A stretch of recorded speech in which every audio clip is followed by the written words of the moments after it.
gitu. Nah ini yang akan terjadi di kedepannya, nanti akan rame. Nanti akan timbul peperangan mencari barang cilik tadi.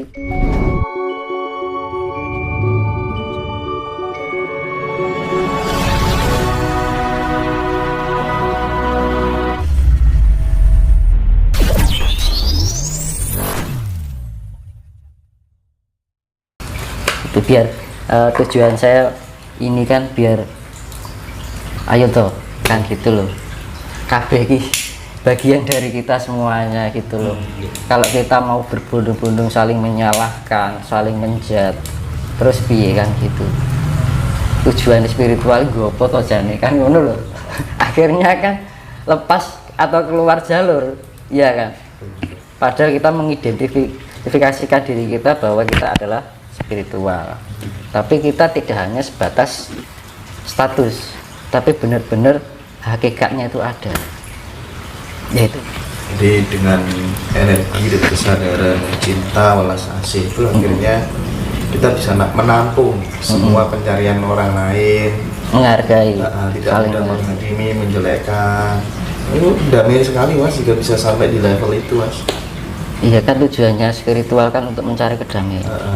Sebenarnya kan spiritual itu bukan sesuatu yang apa ya khusus, tapi sebenarnya untuk umum.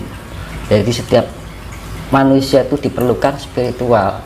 Spiritual kita ke gereja, kita kan masjid spiritual. Kadang-kadang kan orang menganggap spiritual itu bahwa disangkut pautiar dukun. Kan gitu, salah persepsi kan gitu kan. Sebenarnya memang spirit itu membangun jiwa kan gitu, untuk mencari ketenangan. Kalau kita sudah tenang kan kita lebih balance kan? Nah karena jebakan-jebakan ini, karena putaran cakra semesta ini begitu energinya kuat, yaitu tadi tingkat kendali diri harus benar-benar kita tingkatkan. Caranya piye ya, seperti yang saya jelaskan di video sebelumnya itu, kuncinya melek bengi. Kalau secara keheningan melek bengi, kalau wong carane Islam tafakur kan gitu.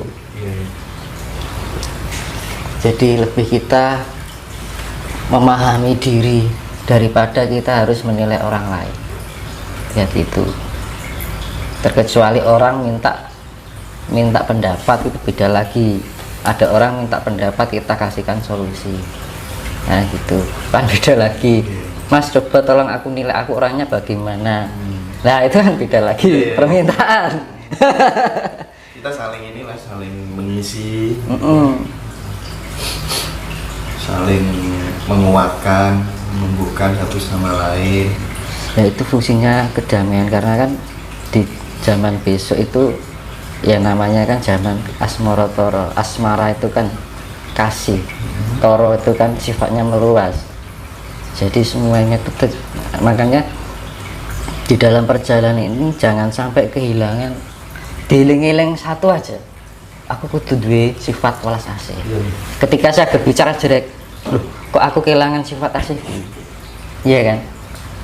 Begitu kita berbuat yang merugikan orang lain, kok aku kehilangan sifat asihku.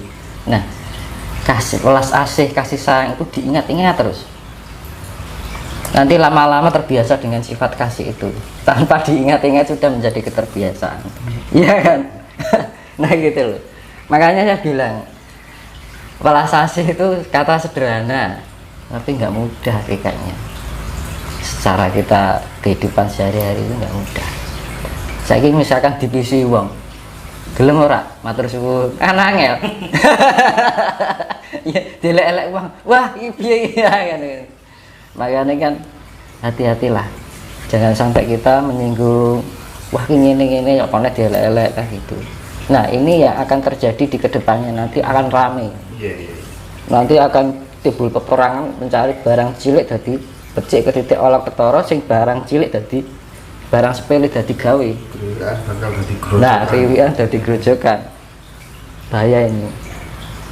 Soalnya ini yaitu tadi pengaruh putaran energi semesta sangat mempengaruhi emosional. Akhirnya apa? Orang tidak terkendali, tidak bisa berpikir secara akal sehat atau rasional. kehilangan akal sehat. Akhirnya ngomong sakarepe dhewe, tumindak sakarepe dhewe, berprasangka enekmu ngelek terus. Kan gitu. Lah sing rugi sapa kan gitu. Dirinya sendiri. Nah, gitu. Makanya lah untuk kita menghadapi hal seperti itu, tamengnya apa? Ya asih lagi. Asik.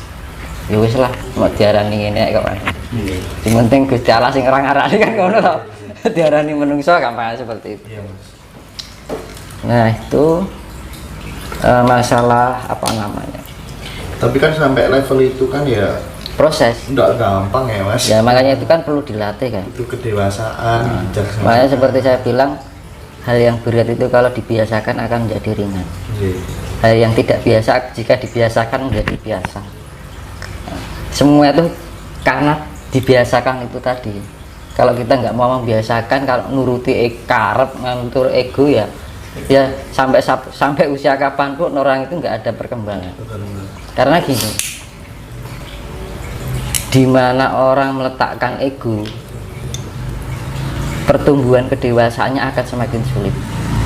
Ibaratnya gini, lebih baik berbicara dengan orang bodoh tapi rendah hati daripada orang berbicara dengan orang pintar tapi egonya terlalu tinggi. Nah itu loh, malah enak itu orang walaupun bodoh sekalipun tapi dia mau menerima, bedanya iso ngerteni, iso memahami.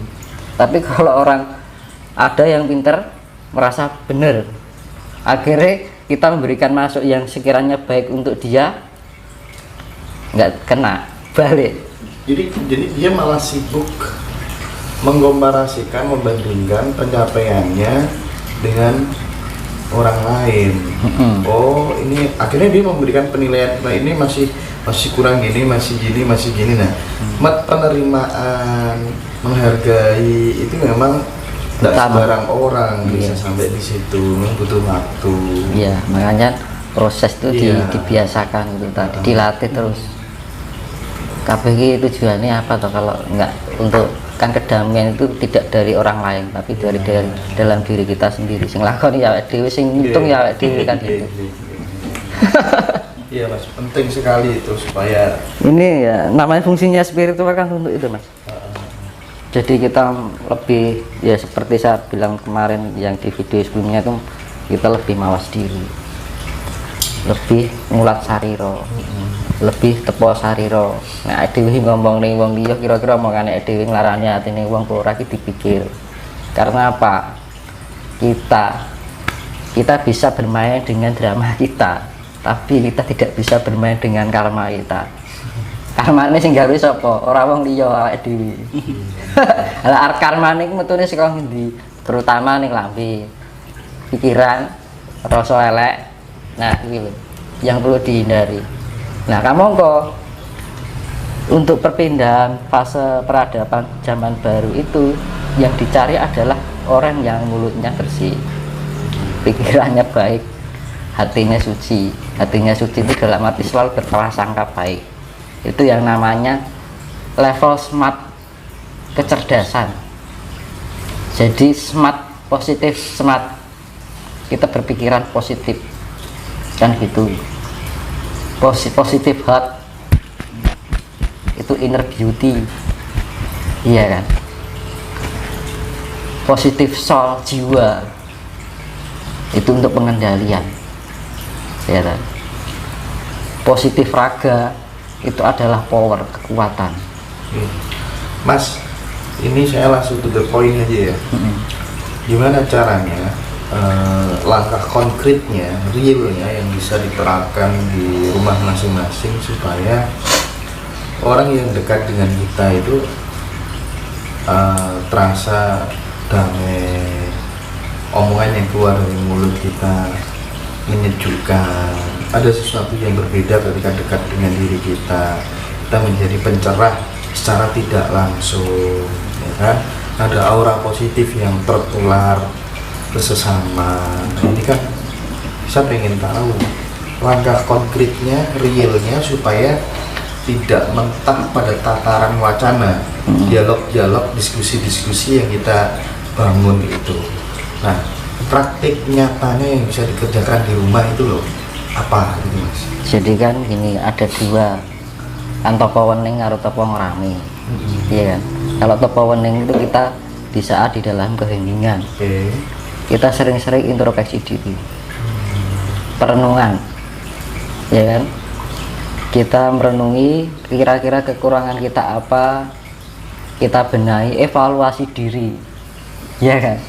Kemudian di saat keheningan alam itu kita ngrumangsa, aku kini jaga ki ana sing nguripi, ana banyu, ana angin, ana geni, ana lemah, tanah, apa yang saya sudah berikan untuk kelestarian yang setiap hari memberi aku kan gitu.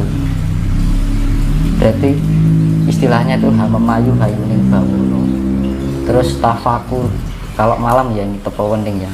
Terus berusaha meditasi wening, melatih. Kalau kita sudah melatih dengan itu, kita akan dengan sendirinya nanti terbangun secara ketenangan itu loh. Kunci ini kan yang tenang kan mas. Yeah.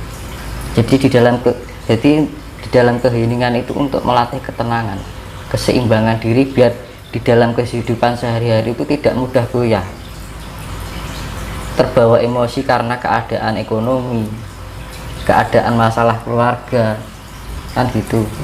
Khawatir gua aku piye yo, gitu. Tapi kalau orang yang sudah tenang, sudah terlatih dengan ketenangan itu, nggak khawatir akan apapun.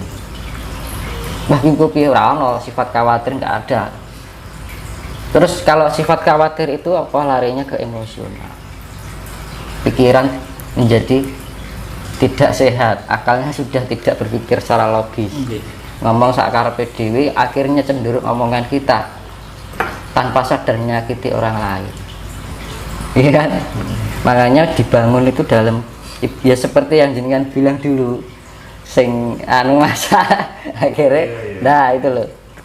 Jadi malam itu kita mempersiapkan diri untuk di kehidupan sehari-hari kan gitu, dan itu harus dilatih terus.